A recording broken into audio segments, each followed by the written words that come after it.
po sa ating lahat. Maraming hapon sa inyong lagos. Good afternoon po. Siyempre po, sa ating minamahal at binabalik na ama ng ating lalawigan, palakpakan po natin Governor Dong Padilla. Palakpakan rin po natin ang ating binabalik Vice Governor Joseph Ascucha. Sa ating po mga board members nandito, sa mga mayors at vice mayors po na nandito, magandang hapon po sa inyong lahat. Sa ating po mga volunteers, yung ibang volunteers dito, Vice, 2013 pa lang, volunteer natin. Palakpakan po sila. At syempre po, yung ating mga minamahal na kabataan, nandun po sila, palakpakan po. Alam niyo po, nakakagulat po itong resulta ng ating eleksyon.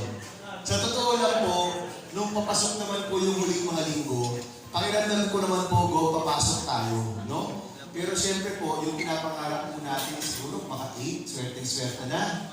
Siguro po mga 10. Ganun po. O si Atenel, di ba? Ganun po yung sabihin ng mga grupo po namin. Pero yung number 2, hindi po talaga namin na-expect. Masyado yung po pinalingan. Kaya po yung number 1 dito po sa inyong lalawigan, napakalaking, what a big honor po to be number 1 Camarines Norte. Maraming gutom na ba kayo? Hindi pa naman, no? Kwento muna. So, nung gabi po ng election night, yung chief of staff ko po, si Ares, na Bicolano rin, kilala nila, Vice Gov at Nico, may tumawag po sa kanya, supporter po namin. Tumawag po, mga 9 o'clock na po ito, 80% na yung nakapasok. Tumawag po sa kanya, sabi, Ares, nakakapanghinayang tong eleksyon na to. Hindi nakapasok si Bam at si Kiko. Hindi sila nakapasok, nakakahiya sa bansa. Sabi ng ganyan. Eh syempre, by 9 o'clock, medyo nag-number 2 at nag-number 5 na po kami. Tama po, di ba? Sabi po ni Ares, Brother, ano hindi nakapasok? Nakapasok tayo. Tapos sabi niya, hindi. Nakatingin ako sa 6 to 12, wala sila dito. Kasi wala ako talaga nag-expect na 1 to 5 po kami. Sa totoo lang, wala ako talaga. So, alam mo po, lahat po tayo nagulat dun po sa numero yun. Pero yung mga tumulong po sa atin, kayo pong mga tumulong po sa amin, malaki po yung pasasalamat namin dahil kayo po tumulong na po kahit nasa number 24 po kami. Yung unang beses po ako nagsabi na tatakbo po tayo, May of 2024, nagpa-interview po tayo kay Karen Davila. Napanood niyo po yun? Tagal na po yun. Nung panahon po yun, nag-dinner lang kami, nila Vice Gov noon, di ba? Nung panahon po yun, yung survey po natin, 24 to 32. Pulse Asia po yan. June survey of 2024, number 24 to 32 po tayo. At marami po nagsabi, si Senator Bob nababaliw na ata, gusto bumalik sa politika, napakalayo naman. Pero nung panahon po yun, may kausap kaming pastor, may kaibigan akong pastor, si Pastor Rico. At sabi niya sa akin, you know, Sen, actually, Bam, you know, Bam, in every person's life, you have to make a leap of faith.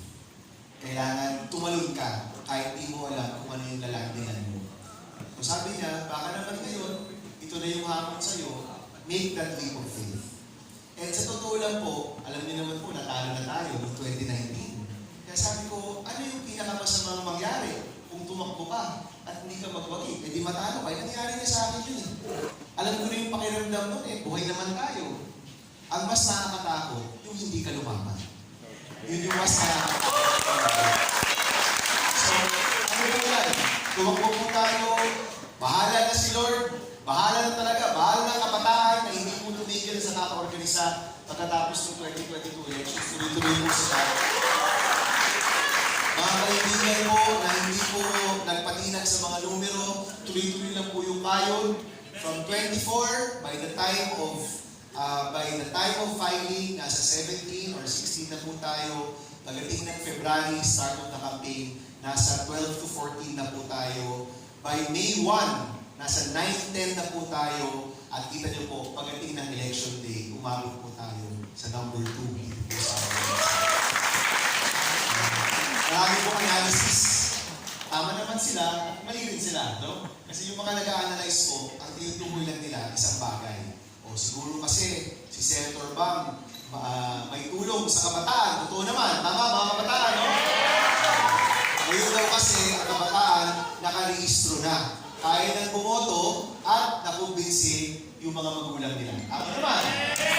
Yung nakarehistro natin, marami hindi rehistrado at hindi nakumbinsi yung mga magulang. Hindi po dito sa Bicol, dito sa ibang lugar sa ating bansa. So tama po yun. Tapos sabi, si Senator Bang, nag-concentrate, Lingayen to Lucena. Bitin yun, may kabigunan pa tayo. Di ba? Meron pa yung Iloilo at Bacolod kung saan nag-number 1 din po tayo. O maganda yung concentration. O, kasi independent siya. Hindi siya pumanik sa dalawang grupo. Kaya magandang strategy yun.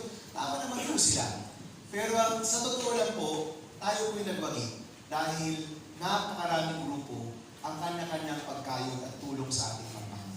Kasama na po doon ang mga leaders dito po sa Camarines Norte, si Governor Long, si Vice Governor Joseph, ang youth, ang ating mga volunteers mula ng nakarang kampanya, ang mga local government officials na dinala po tayo. Yung ilan po sa kanila, hindi ko pa po na-meet, pero dinala pa rin po ako. Napakalaking tulong po talaga. Nagpapasalamat po ako. Tayong lahat po nagtulungan para po sa kampanya nito. Thank you so much po. Yung isa pa po reflection po namin. Sabi ko po, siguro po, ano po, so talagang tayo, talagang may strategy, di ba? Alam ni Vice Prof yan. O, kung tayo po yung nag-8 to 10 na expected po natin, siguro po, sasabihin po ni Vice Governor Joseph, kita mo ha, kami ni Governor Dong, nagawa ka namin 8 to 10 dito, di ba, sa national.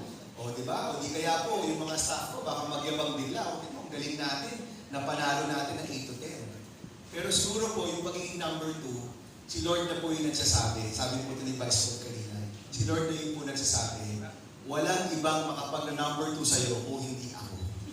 Kaya naniniwala po ako, malaki rin po yung divine intervention dito po sa pagkapanalo natin. Sa sobrang taas ang numero ko, sa sobrang unexpected niya, tingin ko po, galing talaga ito kay Lord. Amen.